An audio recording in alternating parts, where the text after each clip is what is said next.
மொடச்சூர் தான்தோன்றியம்மன் கோயிலில் ஆயிரக்கணக்கான பக்தர்கள் பக்தி பரவசத்துடன் குண்டம் இறங்கி நேர்த்திக்கடன் செலுத்தினர். 14 நாட்கள் விரதமிருந்து கையில் குழந்தையுடனும் அக்னி சட்டியை ஏந்தியும் குண்டம் இறங்கியது பக்தர்களை மெய்சிலிர்க்க வைத்தது. கோபி அருகே உள்ள மொடச்சூரில் பல 100 ஆண்டுகள் பழமையான தான்தோன்றியம்மன் கோயில் உள்ளது.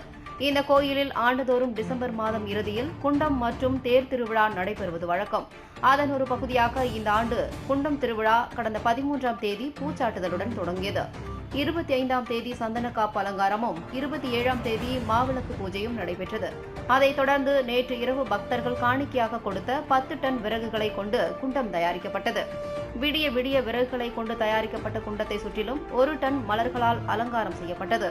திருவிழாவின் முக்கிய நிகழ்வான இன்று அதிகாலை அம்மன் அழைத்தல் நிகழ்ச்சியை தொடர்ந்து கோயில் தலைமை பூசாரி ராஜகோபால் குண்டத்திற்கு சிறப்பு பூஜைகள் செய்ததைத் தொடர்ந்து நந்தா தீபம் ஏற்றப்பட்டது.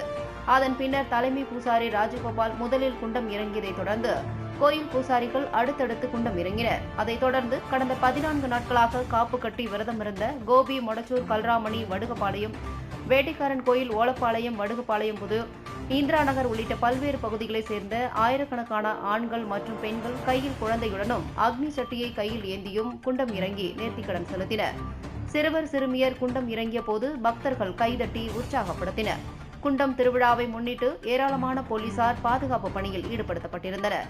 குண்டம் திருவிழாவை தொடர்ந்து இன்று மாலை தேரோட்டமும், 30ஆம் தேதி மலர் பல்லக்கு நிகழ்ச்சியும், 31ஆம் தேதி தெப்பத்தேர் உற்சவமும் மற்றும் மஞ்சள் நீர் உற்சவமும், 1ஆம் தேதி மறுபூஜையுடன் திருவிழா நிறைவு பெறுகிறது. அதைத் தொடர்ந்து 5ஆம் தேதி திருக்கல்யாணம் நடைபெறுகிறது.